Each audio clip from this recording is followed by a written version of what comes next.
विषाचा दोरा, तुटला विषाचा दोरा, येरा उगाची पसारा, टाकोनिया पळती रांडा पोरे, अंती होती पाट मोरे. अवघे सुखाचे सांगती, अवघे सुखाचे सांगती, अंती कोणी न कामा येती, टाकोनिया पळती रांडा पोरे, अंती होती पाट मोरे. महायोग पीठे तटे भीमरत्यम, वरम पुंडलिकाय धातुं मुनींद्रे. समागत्य तिष्ठं तमानंद कंदम, परब्रह्मलिंगम भजे पांडुरंगम. पांडुरंग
दुसरे चरण संतांचिया, त्यांच्या कृपादाने एकतेचा विस्तारो.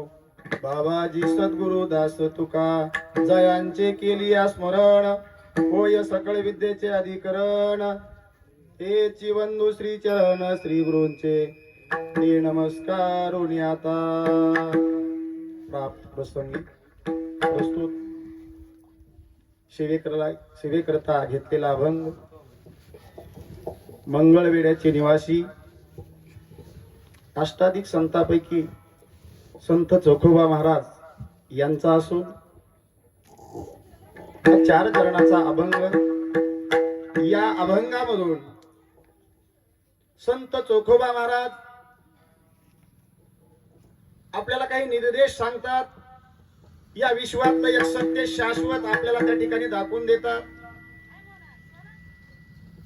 आपली प्रत्येकाची आयुष्याची माळ तुटल्याच्या नंतर बाकीचा पसारा व्यर्थ आहे, पसारा आहे.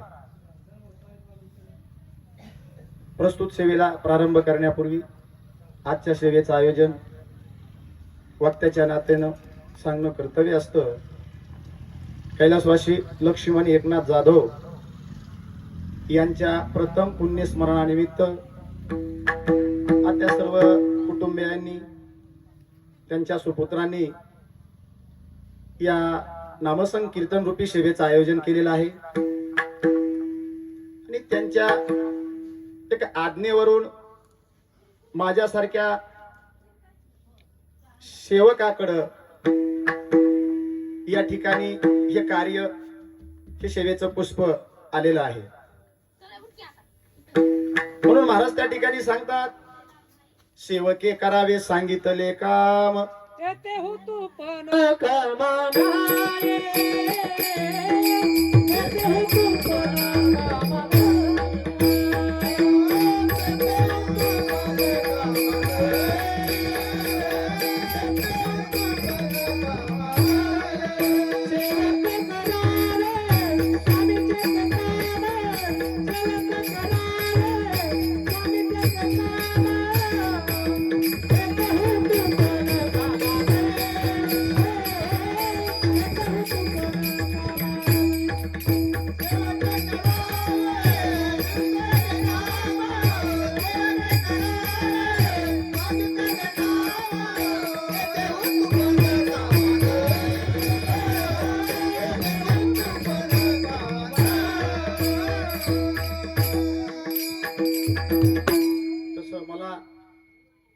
सेवकाला एक काम सांगितलेलं आहे आणि त्या अनुषंगानं मी या ठिकाणी तुमच्या समोर उभा आहे.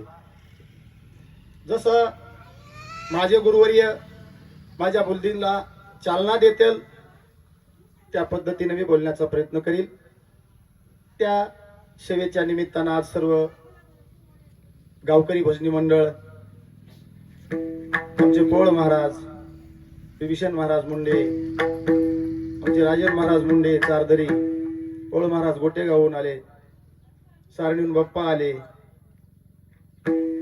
आमचे दाजी मेटे महाराज बापूरावजी मेटे हे हजर आहेत, बालासाहेब चाळक आहेत, शिवाजी भाऊ आहेत, सकाराम महाराज आहेत, इकडं भागवत अण्णा, त्याच्यानंतर आमचे हनुमंत चाळक, प्रकाश चाळक, ही सर्व मंडळी आवर्जून या कार्यक्रमाला उपस्थित राहिली. प्रथमतः मी तुम्हा सर्वांना धन्यवाद देतो. तुम्हा सर्वांच्या चरणावरती नतमस्तक होतो आणि माझ्या या सेवेकडे अभंगाकडे वळतो. विठाला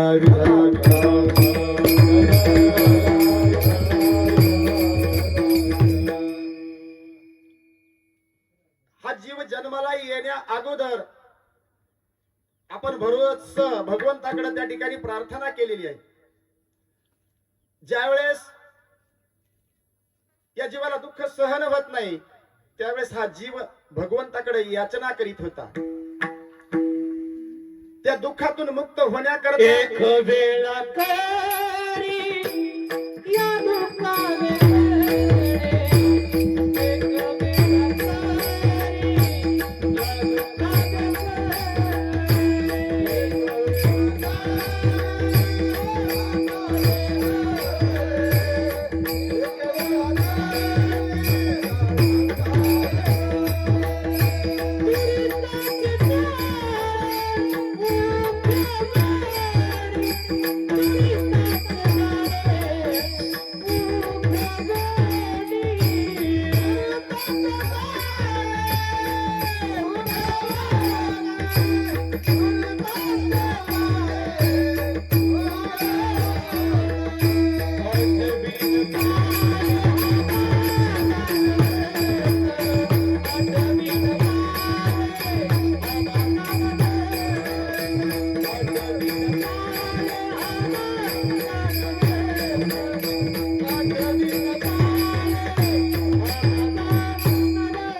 देवाकडं प्रार्थना केली, याचना केली, भगवंतानं तिचा स्वीकार केला. आपल्याला जन्माला घातलं. या जीवाला जन्माला आल्याच्या नंतर विचारलं, कसं रे बाबा? जीव काय म्हणतोय? कवा कवा मुक्त होता परी बळे झाला बद्ध, घेऊन या छंद माझे माझे. बरं, येण्याच्या अगोदर आपल्यावरती काही संस्कार गरजेचे आहेत मायबाप. वर्ष श्राद्ध, मनुष्य गेल्याच्या नंतर 3 त्या ठिकाणी विधी होतात. पहिला येतो तो 10वा, दुसरा येतो तो 13वा आणि तिसरं होतं ते वर्ष श्राद्ध. आता 13वा का करायचा? पहा, आपल्या प्रत्येकावरती 16 संस्कार होणं गरजेचं आहे महाराज. आपल्यावर किती झाले राजे मामा? तुमच्यावर किती झाले? माझ्या सहित 16 संस्कार झाल्याशिवाय या जीवाला परलोकाचा प्रवास करता येत नाही असं एक शास्त्र सांगतं. विठाला विठाला विठाला.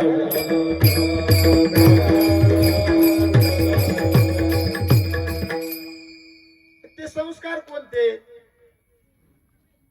पहिला संस्कार होतो जन्माला येण्याच्या अगोदर, त्याचं नाव आहे गर्भधान संस्कार.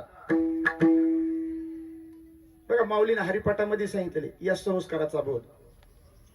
कोणत्या मातेनं कुणावर संस्कार केले होते? हरिपाठ भक्त प्रल्हादावर कुणी केले? भक्त प्रल्हादाच्या मातेचं नाव काय? कया दुने भक्त प्रल्हादावर संस्कार केले का नाही, म्हणून माऊलीने हरिपाठात लिहून ठेवलं. हरिपाठातला अभंग हरीचा असं आहे, हरिपाठ हा हरिपाठ, हरिकड पाठ का हरिपाठ. सत्वर उच्चार प्रल्हादी बिंबला, सत्वर उच्चार प्रल्हादी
कयादू मातेनं भक्त प्रल्हादावरती संस्कार म्हणून हिरण्यकश्यपूच्या कुळामध्ये भक्त प्रल्हाद जन्माला आले. हे मातेचे संस्कार आहे.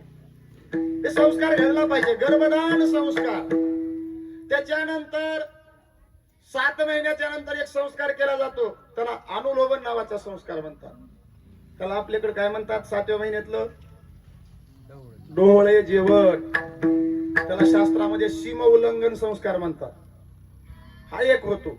जन्माला आल्याच्या नंतर हे 16 संस्कार सांगायचे म्हणजे का विभीषण महाराज, कमीत कमी 16 कीर्तन, विठाला विठाला विठाला. मला 13वे श्राद्ध सांगायचं, 13वे वर यायचं. का 13वा करायचा? दशक्रिया हा विधी आहे. हा विधी 3ऱ्या दिवशी चालतो, 5व्या दिवशी चालतो, 10व्याचा विधी 7व्या दिवशी चालतो, 9व्या दिवशी करता येतो. विधी मागे पुढे करता येतं, पण शास्त्राला हात लावता येत नाही. म्हणून 13वा हे काय आहे, शास्त्र आहे, आणि 10वा हा विधी आहे. मग आपल्यावर किती संस्कार झाले, किती झाले? आता बसतो. नामकरण संस्कार झाला, नाव ठेवलं, आणि विवाह संस्कार मान्य आहे का? हे 2च संस्कार आहेत सर्वांना माझ्या सहित. आता 3रा एक होणार आहे. कोणता? अंत्यसंस्कार. 16 मधले 3 झाले, खाली किती राहिले? म्हणून 13वा. विठ्ठल विठ्ठल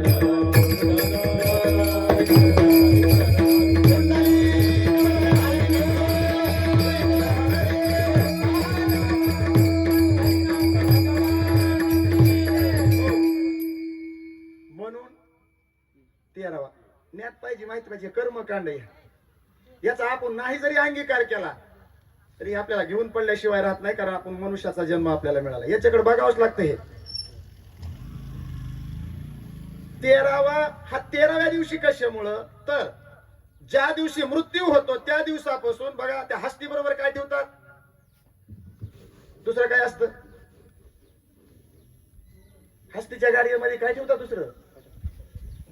अहो, हस्ती म्हणजेच हाड, त्याच्याबरोबर दुसरं काय असतं? खडा. त्याला काय म्हणतात? जीव खडा. त्याला आस्तमा म्हणतात. त्या हस्ती प्रकाशामध्ये दिवा लावून ठेवावा लागतो. त्याचं कारण आहे, त्या प्रकाशामध्ये तो जीव खडा मृत्यूच्या दिवसापासून 13व्या पर्यंत 13 संस्कार करतो त्या हस्तीवरती. आणि ते 13 आणि हे 3 किती झाले?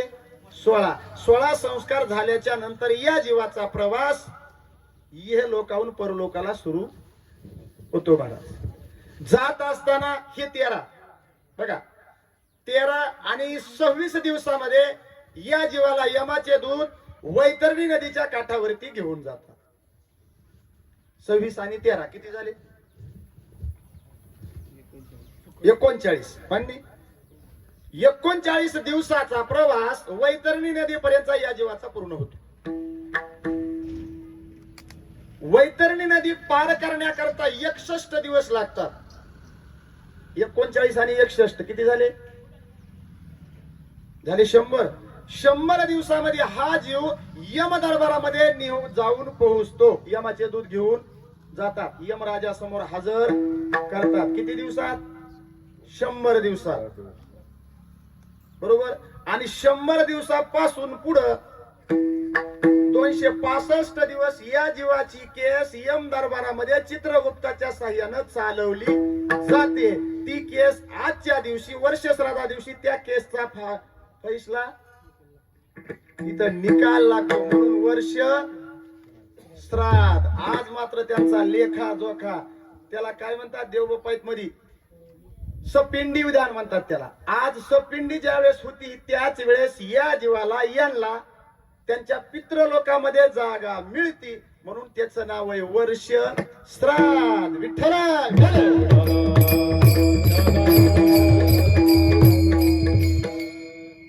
आता विचार करा, वैतरणी नदी तरुण जाण्यासाठी तिथं एक कामधेनू होत्या वैतरणी नदीच्या काठावर.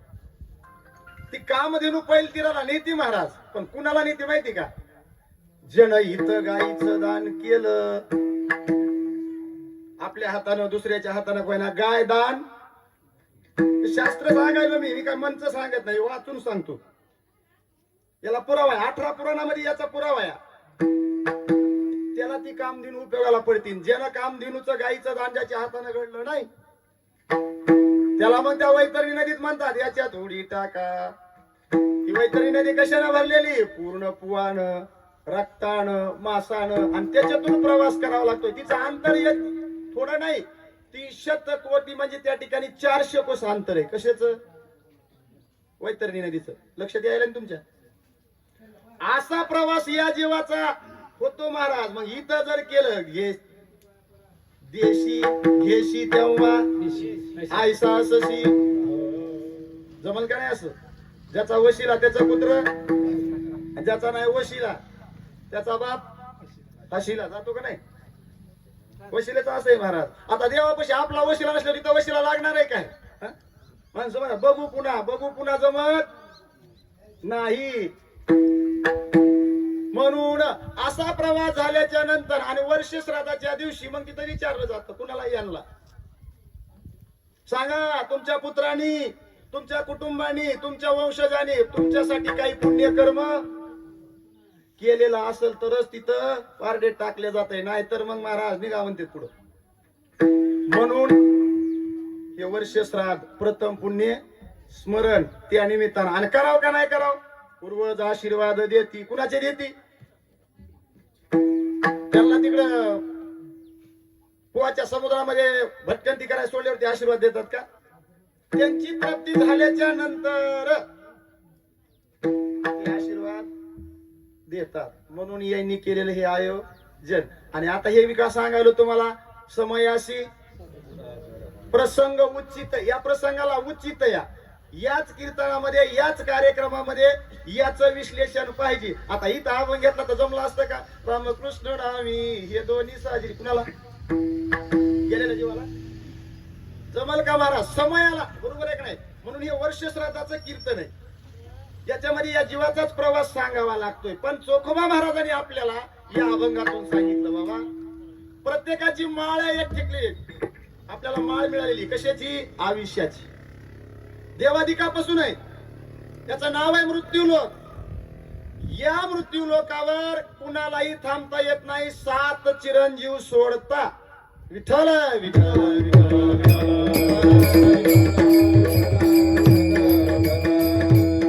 त्याच्यातले नंबर 1 चे चिरंजीव भक्त शिरोमणी हनुमानजी.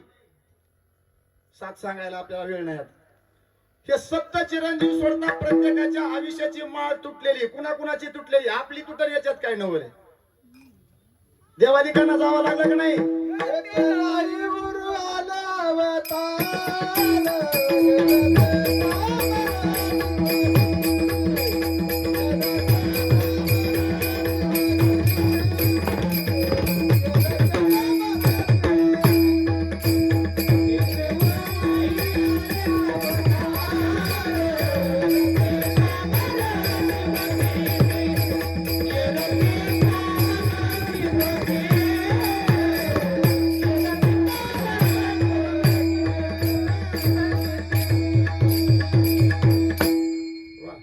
आपण सर्वाचा उल्लेख केला. कोण राहिलं?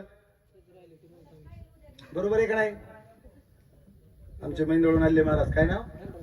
धनराज महाराज. आडनाव मैन. गोड चाल विभीषण महाराजांवर अगदी योग्य साथ दिली. गोड गोड तुम्ही गायलं. आता ते काय आमचे गाण कोकिळाच आहेत. त्याच्यामुळं अहो आणखीन कोण राहिलं? अरे जे मेन राहिले तेच राहिले ना. अहो सिस्टीम वाले राहिले त्यांनी बंद केल्यावर तर मग इथंच बंद पडेल ना. हा? आणि हे साथ संगत करणारे हरिभक्त परमपूज्य शिवराम महाराज मुळे शास्त्री, त्यांच्या मनाचा मोठेपणा आहे. त्या ठिकाणी असणारी मृदंगाची गोड साथ करू लागले. म्हणजे निलेश साऊंड सर्व्हिस यांना सिस्टीम. आता आमचा मगाच विषय झाला विभीषण महाराज. आमच्या विभीषण महाराज बऱ्याच कार्यक्रमात अनुभव येतो की नाही जुळलं का. मग ते मी एक प्रमाण म्हणत असतो, डबेची डबे मशाला चव नाही. काय करायचंय? मोठमोठ्या मशनी ढिगारा असा लावलेला असतो, पण ते कशात काय जोडावं, कुणाला काय लागतंय याचाच ताळाला वेळ लागत नाही. नुसत्या मशनी मोठ्या असून मिक्सर असून उपयोग आहे का? याला खरा ऑपरेटर म्हणायचा. मग याच्यातला पोट किडा आहे बरं का लहानपणापासून. कारण मी अगोदर करीत होतो ते. याला सगळी त्याच्यातली माहिती आहे. इतका परफेक्ट ऑपरेटर आहे. आणि त्यांची स्तुती करायची म्हणजे अशी की अशी सिस्टीम बऱ्याच ठिकाणी गायचं म्हणजे आमच्या गायनाचार्य मंडळीला विचारा तुम्ही काय होतं ते, किती आरडू द्या त्या पुकारीतून आवाज बाहेर निघत नाही. अशी त्यांनी गोड साथ या ठिकाणी देऊ लागलेली. तर ते पण हजर येतं, त्यांना पण धन्यवाद. तुमचे भैया साहेब पुढे युट्यूबवर शूटिंग करायला आले, त्यांना पण धन्यवाद. सर्वच तुम्ही असलेली श्रोते मंडळी सर्वांनाच त्या ठिकाणी धन्यवाद देतो. विठ्ठल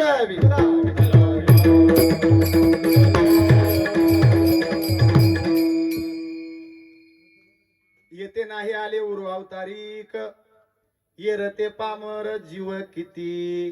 देवादिकांना जावं लागलंय का नाही महाराज? सुषेण वैद्य रामायणातला कथा भाग आहे. सुषेण वैद्यनं कुणाला वाचविलं? हनुमानजीनं वल्ली आणली, पण काढा कुणी दिला? सुषेण वैद्यनं दिला. लक्ष्मणजीला वाचविलं म्हणजे किती जणांच्या त्या ठिकाणी प्राण वाचले? प्रभू रामचंद्र, भरत, शत्रुघ्न, म्हणजे 4 महिलांचं कुंकू त्यानं वाचवण्याचं काम सुषेण वैद्यनं केले. या विश्वामध्ये 2च आयुर्वेदिक डॉक्टर आहेत, एक धन्वंतरी आणि 2 नंबरचे सुषेण वैद्य. मग जगाच्या भावाला बंधूला ज्यानं वाचवलं तो डॉक्टर किती श्रेष्ठ असेल? ऐसा भारती उपकारी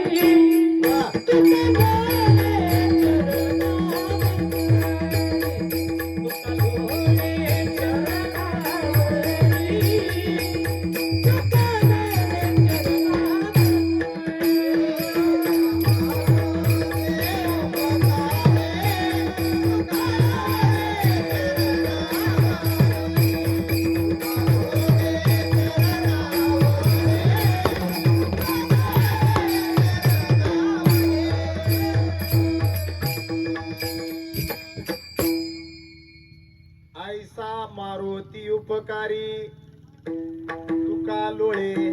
चरणावरी उपकार करणाऱ्यावर चरणावर लोळावंच लागतं महाराज. काय उपकार केला? जगाच्या मालकाचा विस्कटलेला संसार ज्यांनी जोडला एवढाच उपकार केला का नाही? जाने सीता शोध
सीता शुद्धी केली, राम सीता भेटविली.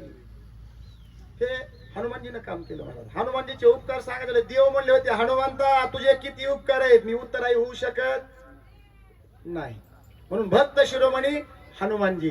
सुषेण वैद्याने ज्या लक्ष्मणजीला वाचवलं, प्रभू रामचंद्राला एक दिवशी निरोप आला आणि सांगितलं, रामा, सुषेण वैद्यानं या ठिकाणी असणाऱ्या या मृत्यू लोकाचा निरोप घेतला.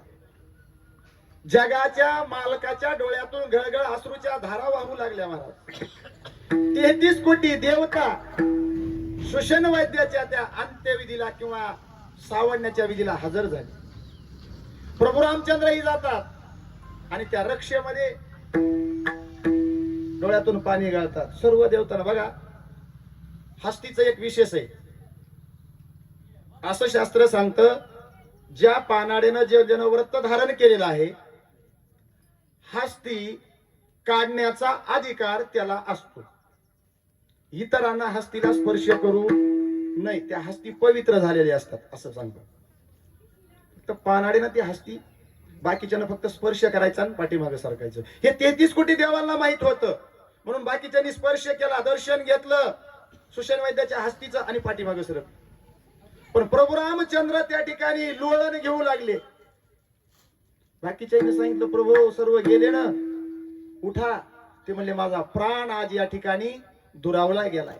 ज्यानं सीतेचं कोकू वाचवलं, ज्यानं उर्मिलेचं असणारं सौभाग्य वाचवलं, ज्यानं श्रुतकीर्तीचं सौभाग्य वाचवलं, ज्यानं मांडवीचं सौभाग्य वाचवलं, तो आज जगाचा निरोप घेतोय. म्हणून माझे चोखा महाराज म्हणतात, बाबा, आयुष्याचा दोर तुटल्याच्या नंतर राहिलेला पसारा कसा होतोय? राहिलेलं काय आहे? येरा अवघाची देवादिकांचा तुटतो दोर. याच्यात काय नवल आहे? आपण कुठे जावा लागलाय का नाही प्रत्येकाला? मग या मृत्यू लोकाचा नियम आहे, आएगा सो जाएगा, राजा रंग फकीर. ज्याचा जन्म झाला, ज्याचं वारस झालं,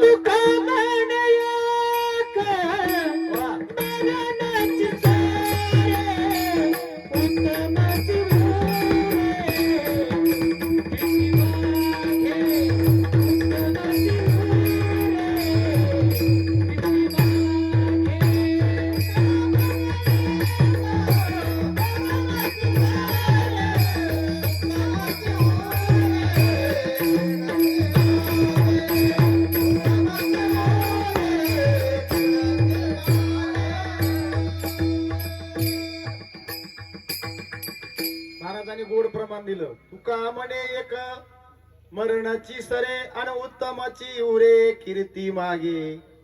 मनुष्याचं काय राहते? फक्त कीर्तीच पाठीमागे राहते. बाकी जे दिसतंय ना सर्व, किंवा अवघा पसारा होत, याचा काही उपयोग येत? बरं मला सांगा, त्या प्रवासामध्ये इथलं काय उपयोगाला पडतं का? होय बाप्पा, काय येतं का उपयोगाला? वरी इथलं लवाजमा काही, इथलं बँक बॅलन्स तिथं नेता येतं का प्रवासात? तिथं काय लागतं? तिळ तिळ पुण्य साचा. बरोबर आहे का नाही?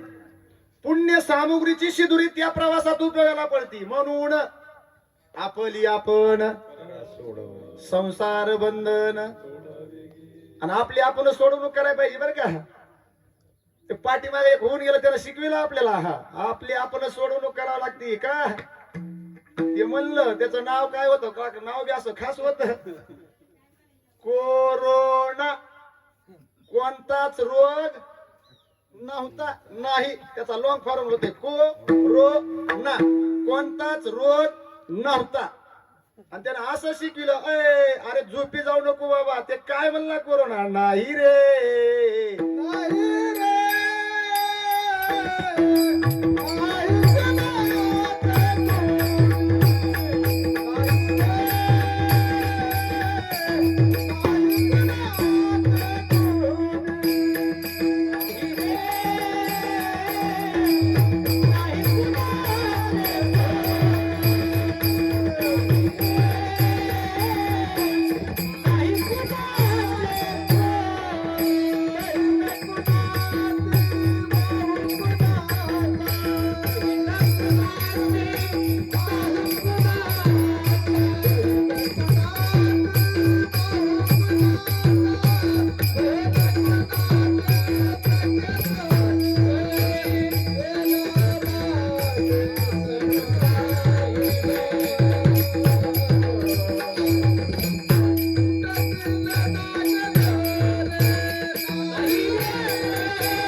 आता तरी पुढे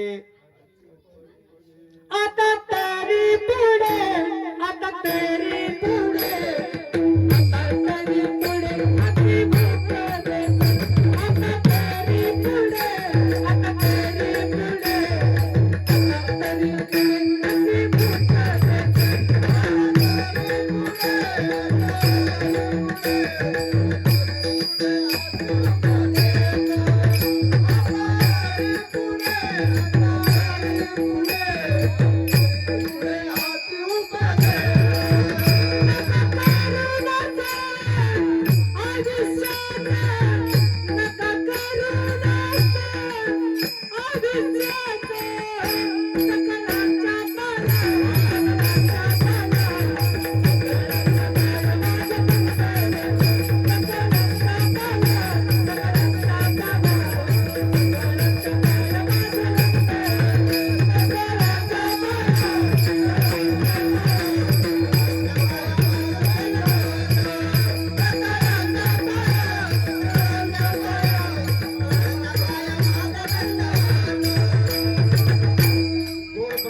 महाराजांनी.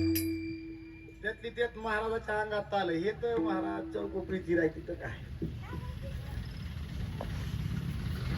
काय करावं आता तरी पुढे हाची उपदेश नका करू ना असं आयुष्याच्या सकळाच्या पाया माझे दंडवत हात जोडतो म्हणले तुम्हाला विनंती करू बरोबर आहे काय आपलं जीवन व्यर्थ घालू नका हे साधू संतांनी वारंवार सांगितलं आपल्याला पण आपण याच्यात गुंतल्याशिवाय राहत नाही. ते शेवटला कुणा लक्षात येत कधी जाता येत सांगता येत नाही आणि इथं जोपर्यंत आहे तोपर्यंत महाराज म्हणले आराम के है सब संग साथी यहाँ किसी का कोई नहीं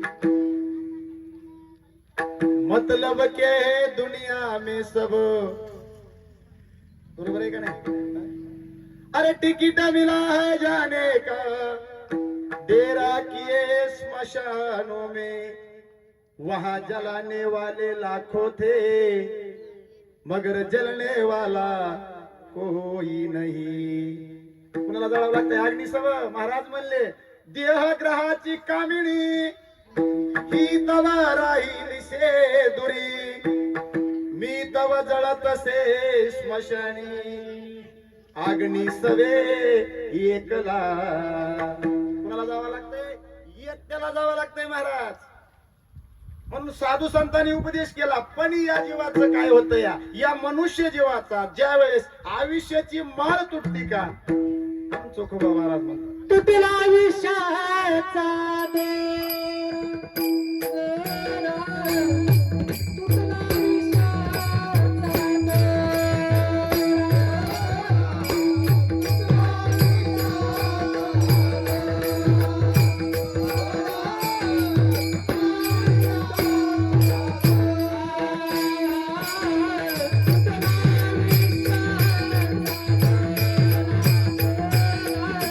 तुटला आयुष्याचा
तुळशीची माळ जोपर्यंत शिल्लक आहे तोवर या पसाऱ्याचा उपयोग आहे. पुन्हा या रावगाची पसाराच आहे ना महाराज.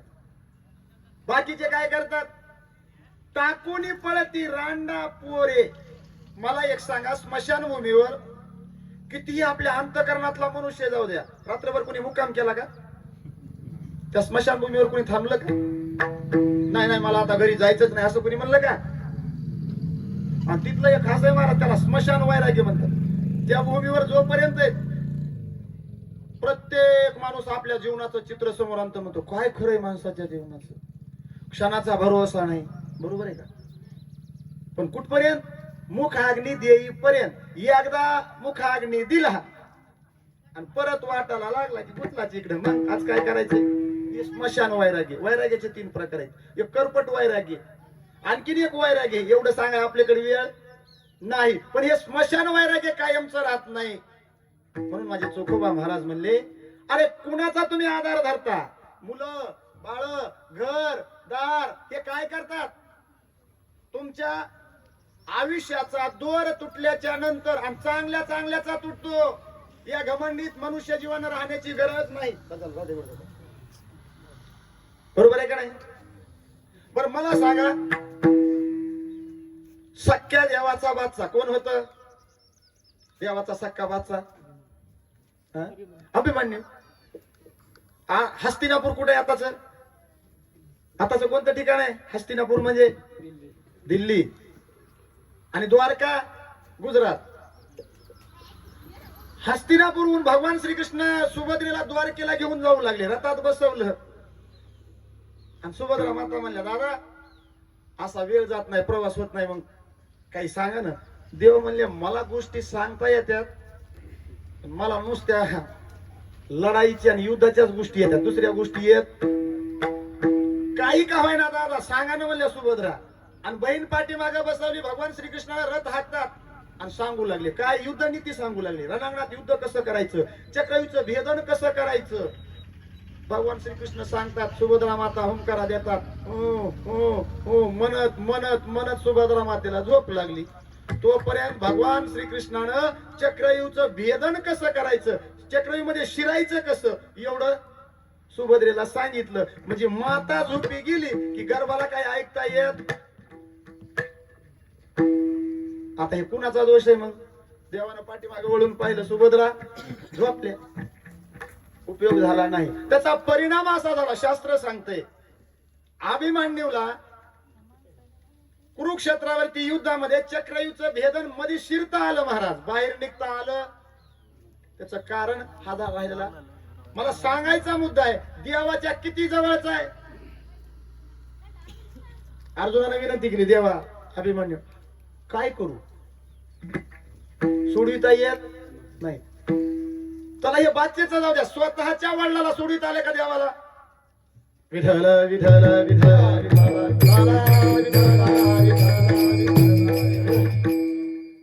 राम अवतारामध्ये प्रभू रामचंद्र वनवासाला आले.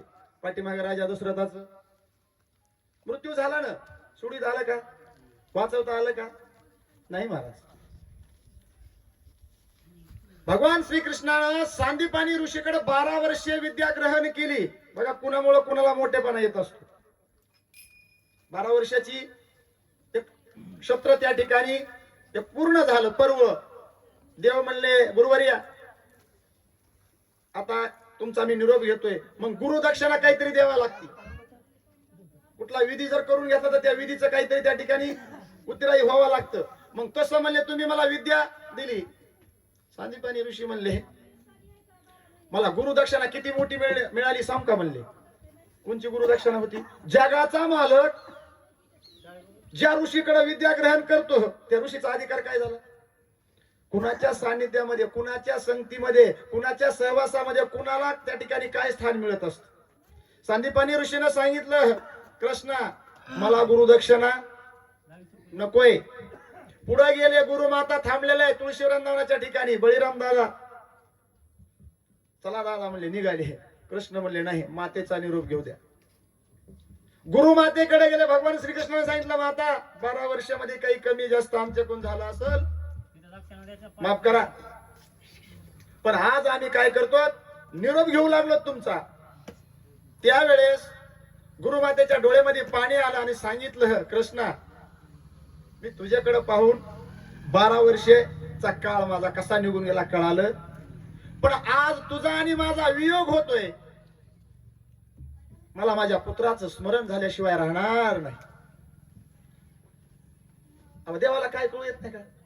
कळू येते, बरोबर आहे का नाही? विश्वांबर किंवा देव चतुर चतुर जाणून अंतर वर्त तसे.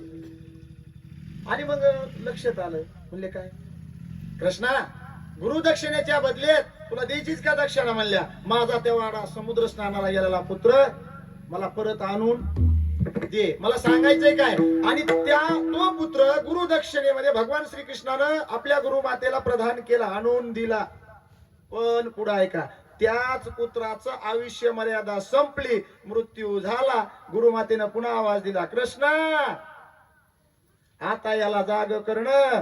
जसा समुद्रात बुडालेला आणून दिला तसं याला उठव. देवानं गोडसं उत्तर दिलं, माता जर मला असे जर गेलेले मला माणसं तयार करता येतात, मनुष्य जीव घडवता येतोय, पण एकदा नाहीसा झालेला पुन्हा आणून देता येत नाही. आणि देता येत असतं तर माझ्या वडिलाला म्या राम अवतारात जाऊ दिलं नसतं. चला त्याच्या पुढं आणखीन या विश्वामध्ये असा एकही कारखाना नाही. ऊसापासून साखर तयार होती, सर्वांनी ऐकले, बरोबर आहे का नाही? होय महाराज, साखरेपासून ऊस तयार होतो का? आहे का एखादा कारखाना? परत साखरेपासून ऊस तयार होतो, कारखानाच नाही महाराज. तसं भगवंत म्हणले, मी माझ्याला वाचू शकलो नाही, हा गुरुपुत्र मी कसा उठवणार? मला सांगायचा मुद्दा असा आहे, आपण जातो याच्यात काय नाव आले, बरोबर आहे का नाही? येते नाही आले उरो अवतारी का येरे ते पामर. आपण तो पामर आहेत ना, विषयीत आपण पामर आहेत, मुमुक्षु कशामध्ये मोडतो आपलं आपण ठरवायचं, बरोबर आहे का नाही? आपण त्या अवस्थेला आपलं तर काही कुठल्याच मापात आपण बसत नाही. देवाधिकांना जावं लागले. या मृत्यू लोकाचा नियम आहे, आएगा सो जाएगा. उपजे ते नाशे, नाशिले ते पुनरपी दिशे, ते घटिका यंत्र जैसे, बरोबर आहे का नाही? जीर्ण वस्त्र सांडीजे, नूतन वस्त्र परिधानीजे, तैसे देहांतरा ते स्वीकारीजे, चैतन्य नाते. आपल्या अंगावरलं वस्त्र जीर्ण झाल्यावर काय करतो आपण? त्याचा त्याग करतो, दुसरं वस्त्र परिधान करतो. तसं या देहाचं तसंच आहे. मला एक सांगा, शरीराचा नाश होतो का आत्म्याचा? बरोबर आहे का नाही? नाश शरीराचा होतो. गीता सांगते ना, आत्मा तर अमर आहे, बरोबर आहे? त्याला शस्त्रानं काही होत नाही, अग्नी जाळू शकत नाही, पाणी बुडवू शकत नाही, गीतेमध्ये सांगितलेले. असा अविनाशी, बरोबर आहे का नाही? आज अजित, ज्याला जन्म नाही, पण हे शरीर जेवढं नाशक आहे तेवढंच महत्वाचं आहे. आयुष्याच्या साधने सच्चिदानंद पदवी घेणे, बरोबर आहे नाही? शरीर गोमट पण आहे, म्हणून तर महाराजाचं प्रमाण आहे, देह दिला देवे, बरोबर आहे का नाही? पुढे बाधिकेचा झाला. आणि कसं दिलं हे शरीर? केव्हा विचार केलाय का आपण त्याचा? त्यानं काही मोबदला घेतला आपल्याकडून? काहीतरी आता डॉक्टरकडे गेलं तर लगेच म्हणतंय, हा काय करावं लागल, डोळ टाकावं लागेल, 50 लाख म्हणतंय. पण ज्यानं हे सर्व दिलंय त्यानं मोबदला काही दिला का? घेतला का? काहीच नाही. काय काय दिलं? दिले इंद्रिय, हात पाय कान, डोळे मुख बोलाया वचन, जने तू जोडसी नारायण.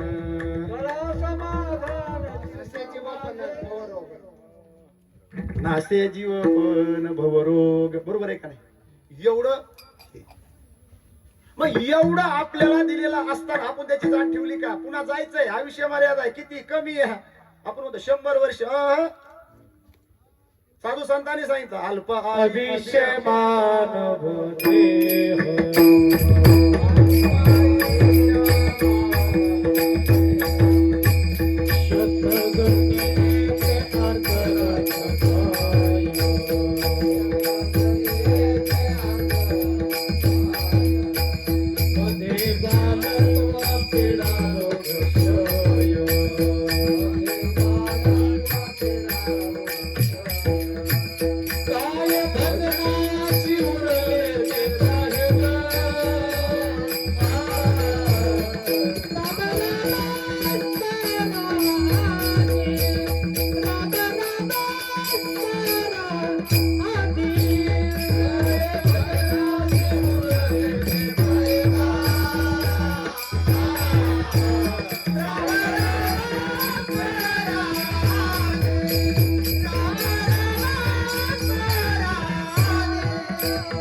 50 कशात जातात झोपीत.